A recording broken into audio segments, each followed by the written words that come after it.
Mwongozo wa kujifunza Biblia, hii ikiwa ni Oktoba 7, siku ya Jumanne. Utii mpya.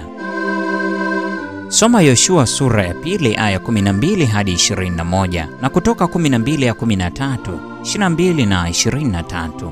Je, aya za Kutoka zinakusaidiaje kuelewa makubaliano baina ya wapelelezi na Rahabu? Maafikiano ya Rahabu yako wazi kabisa: uzima kwa uzima na wema kwa wema.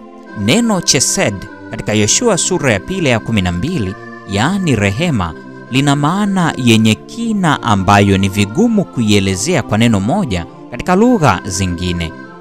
Kimsingi linarejelea utiifu wa kiagano, lakini pia linachukua wazo la uaminifu, rehema, ukarimu na wema. Maneno ya Rahabu pia ni ukumbusho wa kumbukumbu la Torati sura ya 7 ya 12, ambapo Yahwe mwenyewe aliapa kuidumisha rehema, yaani chesedi yake kwa Israeli. Na itakuwa kwa sababu mwazisikiliza hukumu hizi na kuzishika na kuzitenda, basi Bwana Mungu wako atakutimilizia agano na rehema, yaani chesedi, aliyowaapia baba zako. Kumbukumbu la Torati sura ya 7 ya 12.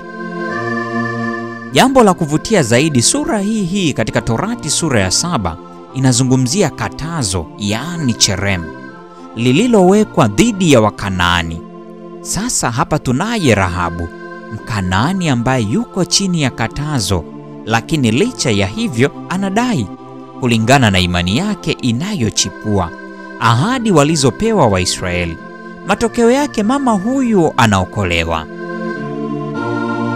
Taswira ya kwanza ambayo haizuiliki kuja mawazoni inayohusiana na mjadala wa wale wapelelezi na Rahabu ni Pasaka katika kipindi cha Kutoka. Pale ili Waisraeli walindwe, iliwapasa wakae ndani ya nyumba zao na kuweka alama kwenye miimo ya nyumba zao na linta zake kwa damu ya mwana-kondoo aliyetolewa kafara. Na ile damu itakuwa ishara kwenu katika zile nyumba mtakazokuwamo, nami nitakapoiona ile damu nitapita juu yenu, lisiwapate pigo lolote likawaharibu, nitakapoipiga nchi ya Misri. Kutoka 12 ya 13. Tazama pia Kutoka sura ya 12 ya 22 na 23. Katika utii, watu walitakiwa kutoa ushahidi wa imani yao. Hivyo wote wanaotumaini kuokolewa kwa njia ya sifa stahilifu za damu ya Kristo wanapaswa kutambua kuwa wao wenyewe wana jambo la kufanya ili kujipatia wokovu wao.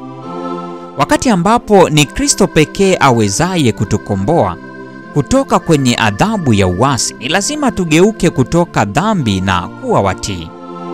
Mwanadamu anaokolewa kwa imani, si kwa matendo. Hata hivyo, lazima imani yake ioneshwe kwa matendo yake. Ellen G. White, Wazee na Manabii, sehemu ya kwanza, ukurasa wa 285 hadi 286. Kwa namna hiyo, damu ilikuwa ni ishara iliyowaokoa kutokana na malaika wa Mungu aliyekuwa akiangamiza. Kama Mungu alivyookoa maisha ya Waisraeli wakati wa mapigo ya Misri, Waisraeli walikuwa wamwokoe Rahabu na familia yake wakati uangamivu ulipoijia Yeriko. Ni ujumbe gani wenye nguvu tuwezao kuuona kwenye visa hivi viwili? Ni mafundisho gani ya Injili tuwezayo kuchukua kutokana na visa hivi?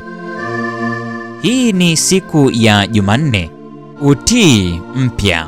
Mungu atubariki sote na nikutakie wakati mwema unapoyatafakari haya.